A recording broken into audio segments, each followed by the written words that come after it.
Thanks for sticking with us. Sarah Kimmel, a digital parenting coach and family tech expert, is back to help us out because today, popping bottles, it's National Grammar Day. Let's go. I'm just kidding. There's It's a whole party day for sure. It's a whole day. I mean, there's a website that I go on all the time, and it's every day is a holiday. Every day there's something going on. That's correct. So give me a quick background. I know people are like, what? What are we talking about? It's going to be interesting, I promise. Just hold on one second. But why have a grammar day? Why are we celebrating grammar? You know, I think a lot of the technology and everything has made our grammar a little poor. And so I think they've decided they need this day. My mom would say lazy. Yeah, that's what my mom says. Or lazy. I mean, when we had the T9 texting, we'd have to, press four numbers to get to a capital T or anything like that. So it made us lazy, for sure. Now, here's the thing that my mom says, when we talk about autocorrect or using the dictionary, right? She said, I taught you better than that. Why do you need that?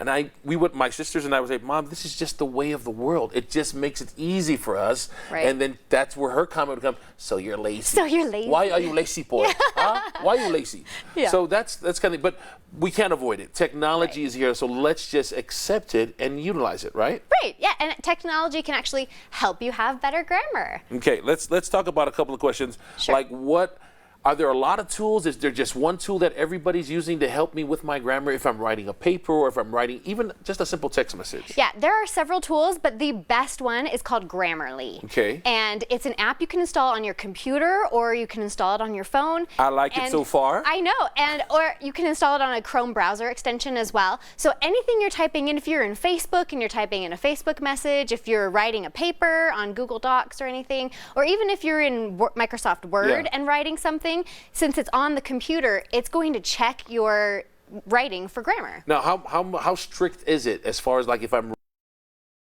follow the rules of grammar, maybe there's some slang in there. Will it tell me this may not be appropriate? Yeah, it will. It'll say, hey, maybe come up with a different word, but you can override that. So if your purpose is to do that, you can click on it and say, ignore this or add this to my dictionary so that it won't flag you for those words in the future. So it sounds like it's smart enough to distinguish whether you're just writing a friendly note as opposed to maybe writing a paper for your college midterm.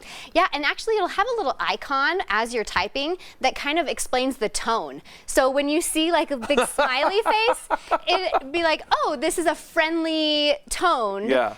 And they have a business shirt, it'll be more of a business tone. Yes.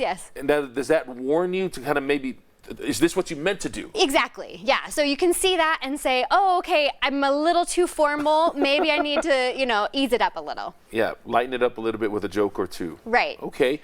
Now, what about for our older folks? This is a question that I always have because my mom, when she watches the show, she always asks me questions about her. What if my spelling isn't correct to begin with? Will it give me options? Will it correct it for me? Yeah, it'll just underline it, and then you just kind of click on the underline, and it'll have those options there. Say, oh, is this what you meant, or is that what you meant? And give you some recommendations. Now, there's always the flip side of technology helping us with writing our text messages or whatever papers with grammar. Some people say, it's making us not as smart because we're depending on technology. What do you say to that? There's a lot of places where you can kind of keep up and learn about technology, learn about grammar. Some apps that you can download. There's Learn English Grammar is the name of the app. That's my favorite. And it will give you quizzes and have different kind of lessons that'll take you through these different grammar rules so you can kind of keep up with what the best practices are. Kind of like crossword puzzles. Exactly, people do crossword puzzle and Sudoku to help keep their brain sharp. Right. Those quizzes could do the same thing. Exactly, but for grammar. Yeah. All right. Now, if I want to take a class, do you know of any tutors that are out there that can help me with that grammar, or just download the app? That's the safe bet. You can download the app. There's also blogs and podcasts. There's a really great podcast called Grammar Girl podcast, and she'll have really quick tutorials on kind of the latest in grammar. And there is the latest in grammar. There's always new rules and things as new words kind of come out. I'm gonna steal that phrase because my girls they always do that. Grammar girl, get it, girl. But now it's grammar girl. All right, we'll put a link on the web. Thank you so much. Oh, of course, yeah. Another day to party. Another reason to party. Fox13now.com and click on the place.